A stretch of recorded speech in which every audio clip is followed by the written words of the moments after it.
Современный человек находится перед Гималаями библиотек в положении золотоискателя, которому надо отыскать крупинки золота в массе песка. Сергей Вавилов.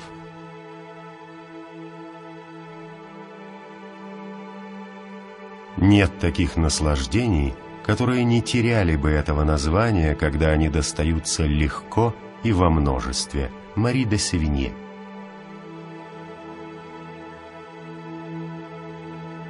Искусство быть мудрым состоит в умении знать, на что не следует обращать внимание. Уильям Джеймс.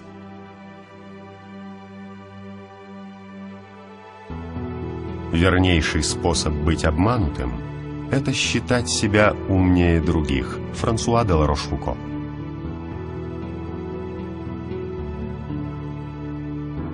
Как тяжесть собственного тела носишь, не замечая его веса, и чувствуешь каждую постороннюю тяжесть, так не замечаешь и собственных пороков и недостатков, а видишь только чужие. Артур Шопенгауэр.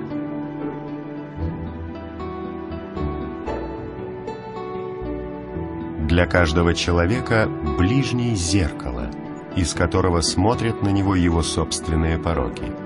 Но человек поступает при этом как собака, которая лает на зеркало, думая, что видит там не себя, а другую собаку. Артур Шопенгауэр.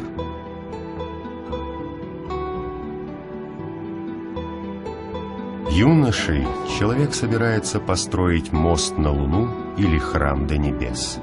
Однако, состарившись, он часто строит лишь деревянный сарай. Генри Торо.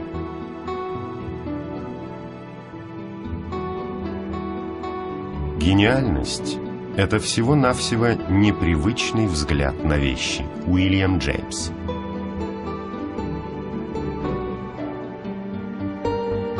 Нежными словами и добротой можно на волоске вести слона. Саади.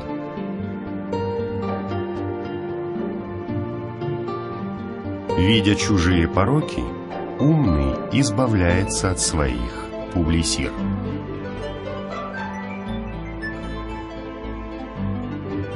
Лучше страшный конец, чем бесконечный страх. Фридрих Шиллер.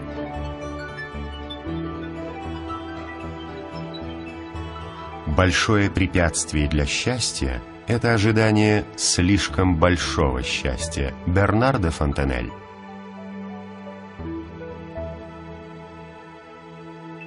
Мы приписываем судьбе все наши несчастья, но никогда не приписываем ей своих успехов.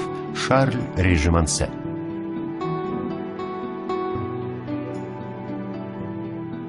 Брак – основная причина разводов. Лоренс Питер.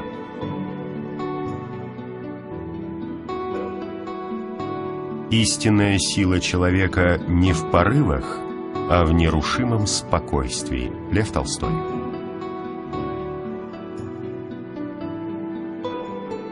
Люди видят то, что хотят видеть, слышат то, что хотят слышать, верят в то, во что хотят верить, и отказываются верить в то, что им не нравится. Скилев.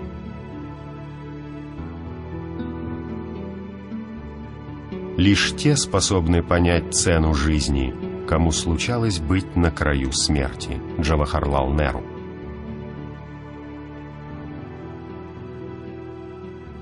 Разум дан человеку для того, чтобы он разумно жил, а не для того только, чтобы он видел, что неразумно живет. Виссарион Белинский.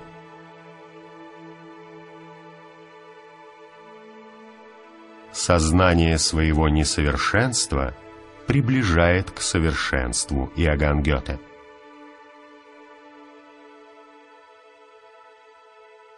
Наша жизнь состоит не из событий, а из нашего отношения к событиям. Скелев.